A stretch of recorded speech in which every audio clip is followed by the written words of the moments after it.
Hello students. आज जो मैं आपको टॉपिक पढ़ाऊंगा वो पढ़ाऊंगा पावर ऑफ एकोमोडेशन।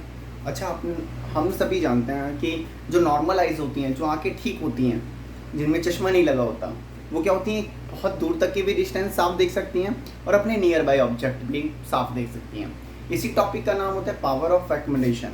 आज हम इसी टॉपिक को समझेंगे कि ऐसा क्यों होता है, कि क्या क्या बातें होती हैं कि पावर ऑफ एकोमोडेशन, हमें स्पेक्स की नीड क्यों होती है, जो आइस होती है वो रेटिना पे इमेज किस तरह से बनती है, यदि ऑब्जेक्ट पास होता है तो, ऑब्जेक्ट दूर होता है तो क्या फ़र्क पड़ता है। ये सब चीज़ें आज हम इस वीडियो में देखेंगे। देखिए, हम सबसे पहले बात करते हैं पावर ऑफ एकोमोडेशन।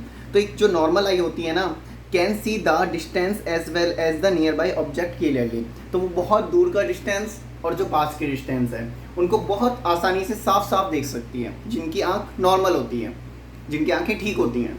फिर हम बोलेंगे एक eye can form the image of distance object as well as nearby object. तो जो पास में ऑब्जेक्ट है या फिर जो कोई ऑब्जेक्ट डिस्टेंस पे रखा हुआ है, दोनों ऑब्जेक्ट्स की जो इमेज बनाती है आई बहुत क्लियर बनाती है।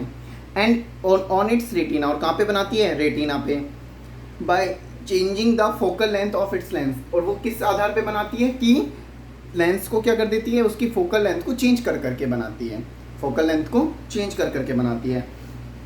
When muscles are released, the lens become thin, and when muscles contract, then the lens become thicker. अच्छा, आपको मैंने बताया था यहाँ पे जो मसल्स होती हैं ये क्या डिसाइड करती हैं, इसकी फोकस पोजीशन को, फोकस जो लेंथ है उसकी पोजीशन को डिसाइड करती हैं। दोबारा सुनिए, ये जो क्या है, ये जो मसल्स हैं ये क्या करेंगी, ये इस लेंस को छोटा की फोकल लेंथ को क्या करती रहती हैं, चेंज करती रहती हैं। अब देखिए क्या होता है, जब ये मसल्स कॉन्ट्रैक्ट होती हैं, कॉन्ट्रैक्ट मतलब सिकुड़ती हैं, जब ये मसल्स सिकुड़ती हैं तो उससे क्या होता है, लेंस का साइज छोटा हो जाता है, वो मोटा हो जाता है, थिक हो जाता है। क्या हो जाता है, मोटा हो जाता है। जिससे तो क्या मैंने बताया, जब ये कॉन्ट्रैक्ट होती हैं तो लेंस का साइज क्या हो जाता है, थिक हो जाता है, मोटा हो जाता है, याद रखना है आपको। और जब ये रिलैक्स होती हैं, मतलब रिलैक्स मतलब ढीली पड़ती हैं, तो इस लेंस का साइज क्या हो जाता है, थिन हो जाता है, पतला हो जाता है। ठीक है, दोबारा समझिए कि जो हमारे आइज में जो कैलियस मसल्स होती हैं ये क्या होती हैं, जब ये कॉन्ट्रैक्ट होती हैं, सिकुड़ती हैं, तो लेंस का साइज क्या हो जाता है, थिक हो जाता है। और जब ये रिलैक्स होती हैं तो लेंस का साइज क्या हो जाता है, थिन हो जाता है, पतला हो जाता है। The ability of eye to change its focal length is called the power of accommodation. तो पावर ऑफ एकोमोडेशन किसे कहते हैं, कि हमारी आइज के अंदर लेंस की वो प्रॉपर्टी जिसके कारण वो फोकल लेंथ को क्या कर सकती है, चेंज कर सकती है। The ability of the I change its focal length, eyes की वो एबिलिटी जिसके कारण वो अपनी फोकल लेंथ को क्या कर सकते हैं, चेंज कर सकती हैं। उसी प्रॉपर्टी का नाम क्या है स्टूडेंट्स, पावर ऑफ एकोमोडेशन। काफ़ी बार 1 नंबर या 2 नंबर में क्वेश्चन पूछ लिया जाता है, व्हाट इज एकोमोडेशन। तो जब भी कोई ऑब्जेक्ट नियर बाय होता है या दूर होता है तो हमारी जो आइज होती हैं उसमें जो मसल्स होती हैं वो लेंस को, फोकल लेंथ को क्या करती हैं, चेंज करती हैं, कभी बढ़ा देती हैं, कभी घटा देती हैं मसल्स। तो जब वो कॉन्ट्रैक्ट होती हैं तो लेंस की साइज मोटी हो जाती है, थिक हो जाती है, और जब वो रिलैक्स होती हैं तो लेंस की साइज क्या हो जाती है, थिन हो जाती है, पतली हो जाती है, जिसके कारण उनकी फोकल लेंथ क्या होती है स्टूडेंट्स, चेंज होती रहती है, जिसके कारण उनकी फोकल लेंथ चेंज होती रहती है। और इसी टॉपिक का नाम है power of accommodation. Power of accommodation पता चला, जे लेंसेज की, आइज लेंसेज की वो प्रॉपर्टी जिसके कारण वो अपने साइज को क्या कर सकती हैं, बढ़ा सकती हैं या फिर घटा सकती हैं, उसको हम बोल देंगे पावर ऑफ एकोमोडेशन। ये बात सभी को क्लियर हुई होगी। तो a normal eye has a power accommodation which enable us to see the object as far as infinity and as clear as 25 centimetre. जो हमारी नॉर्मल आइज होती हैं, जिनकी आंखें ठीक होती हैं, जिनको चश्मे नहीं चढ़े होते हैं, उनकी आइज क्या होती है, जब बहुत दूर का भी उनका जो पावर ऑफ एकोमोडेशन कैसा होता है कि वो बहुत दूर के ऑब्जेक्ट्स भी देख सकते हैं, और जो 25 सेंटीमीटर पास के ऑब्जेक्ट हैं उनको भी साफ साफ दिखाई दे सकते हैं। अच्छा, जैसे मान लीजिए आप अपनी नोटबुक को, जब 25 बेटा हम जो साफ दिखाई दे सकता है ना, हमें 25 सेंटीमीटर डिस्टेंस पे देख सकते हैं। पास वाले ऑब्जेक्ट्स को हम साफ कब देख सकते हैं, जब वो ऑब्जेक्ट हमसे 25 सेंटीमीटर दूर रखा होगा। यदि हम 25 सेंटीमीटर से कम करेंगे तो हमें बेटा क्या करने लग जाएगा, धुंधला दिखने लग जाएगा। आप ये एक्सपेरिमेंट घर पे भी कर सकते हैं। आप अपनी नोटबुक को जब आप पास में लेके आएंगे आइज के, तो आपको लगेगा कि अब हमें दिखाई नहीं दे रहा। देखना, आप जब आप पास में लेके आएंगे तो आपको दिखाई देना, थोड़ा दिखाई देना कम हो जाएगा। उसका रीज़न क्या है, क्योंकि हमारी आइज 25 सेंटीमीटर तक ही साफ देख सकती है, उसके बाद यदि हम उसको और ज़्यादा पास लाएंगे तो साफ नहीं देख सकते। इसी तरह से इनफाइनाइट तक देख सकती है। ठीक है, अब हम बात करते हैं कि तो नॉर्मल आई का अकोमोडेशन कितना होता है, इनफाइनाइट से लेके 25 सेंटीमीटर नियर वाला।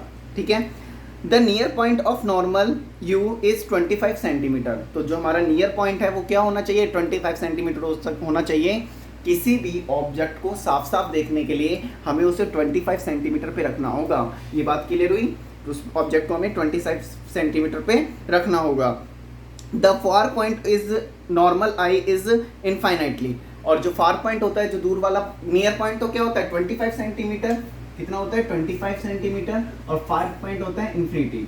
ठीक है, तो ये बात समझ में आई। तो नियर पॉइंट तो क्या होना चाहिए 25 सेंटीमीटर नॉर्मल आइज का, जिनकी आंखें सही हैं, और जिनका नियर पॉइंट 25 सेंटीमीटर नहीं है वो पास का चश्मा पहनते हैं, और जिनके इन्फिनिटी वाला पॉइंट सही नहीं है तो वो क्या करते हैं, दूर का चश्मा पहनते हैं। तो अब हम बात करते हैं कि इमेज किस तरह से बनती है। तो बेटा जब ये कॉन्ट्रैक्ट होती हैं, जब भी हम कोई ऑब्जेक्ट को पास में लेके पढ़ते हैं, तो उस कंडीशन में क्या होता है, ये जो मसल्स होती हैं ये क्या हो जाती है, सिकुड़ जाती हैं। तो लेंस का साइज क्या हो जाता है, छोटा हो जाता है और मोटा हो जाता है, जिसके कारण वो क्या करते हैं, ऑब्जेक्ट की जो इमेज बनाती है वो कहाँ पे बनाती है, रेटिना पे।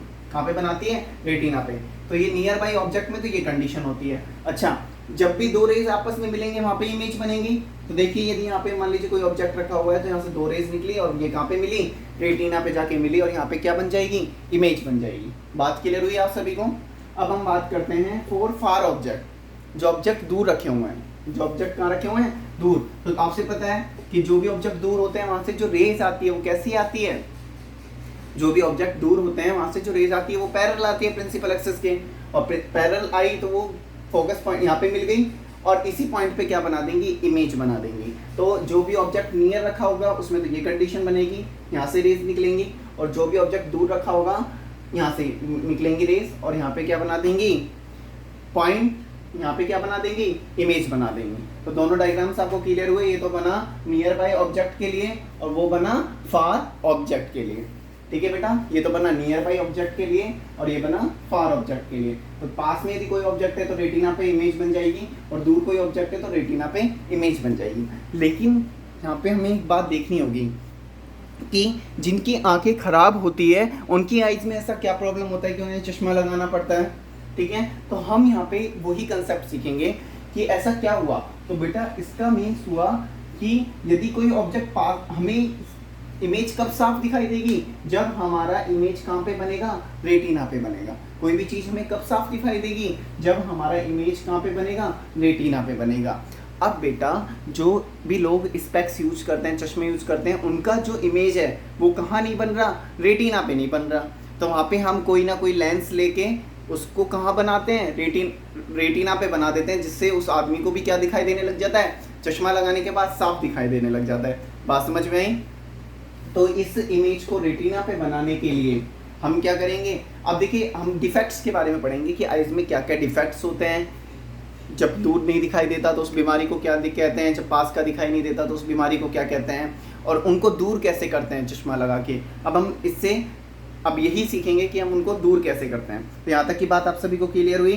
ठीक है, अब हम बात करेंगे defects of vision, defects of visions के बारे में।